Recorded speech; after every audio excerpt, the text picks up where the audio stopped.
तो नमस्ते प्रणाम। आइए आप लोग के बीच में बहुत सुंदर प्यारा एक अवसानी मैया के गीत गाने जा रही हूँ। कहवा लगायो अड़उल फूलवा तो कहाँ वहाँ बेलिया तो कहाँ वहाँ बेलिया हो सखिया कहाँ वहाँ लगायो तुलसी पेड़वा अवसानी मैया बैठे अवसानी मैया बैठाई हो। कहवा लगायो अड़उल फूलवा तो कहाँ वहाँ बेलिया तो कहाँ वहाँ बेलिया हो सखिया कहाँ माँ लगायो तुलसी पेड़वा अवसानी मैया बैठे अवसानी मैया बैठाऊ हो।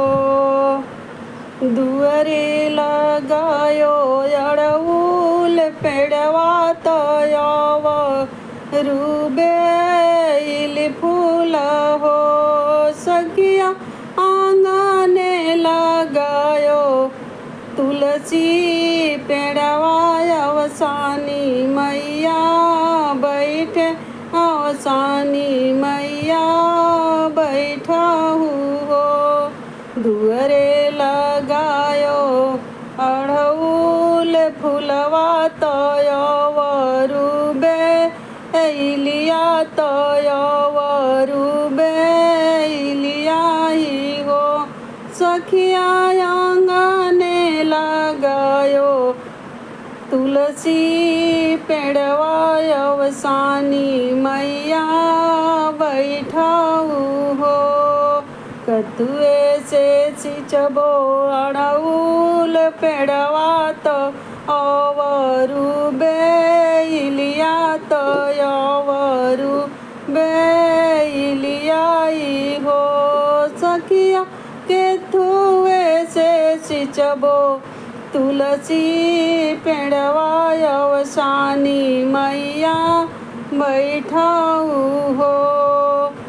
पनिए से सिंचबो अड़उल फूलवा तो रूबेलिया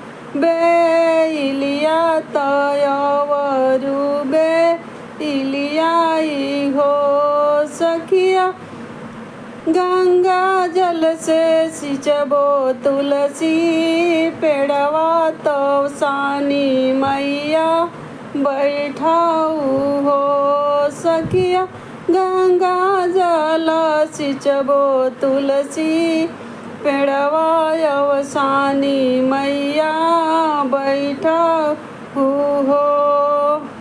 सासु मोरे मांगे धना दौलत सोहागन सभा सिंदूर हो सखिया हम मांगी गोद केला लनवाय अमर अवसानी मैया बैठाई हो सखिया हम मांगी गोद के बालकवाय अमर तो अवसानी मैया बैठी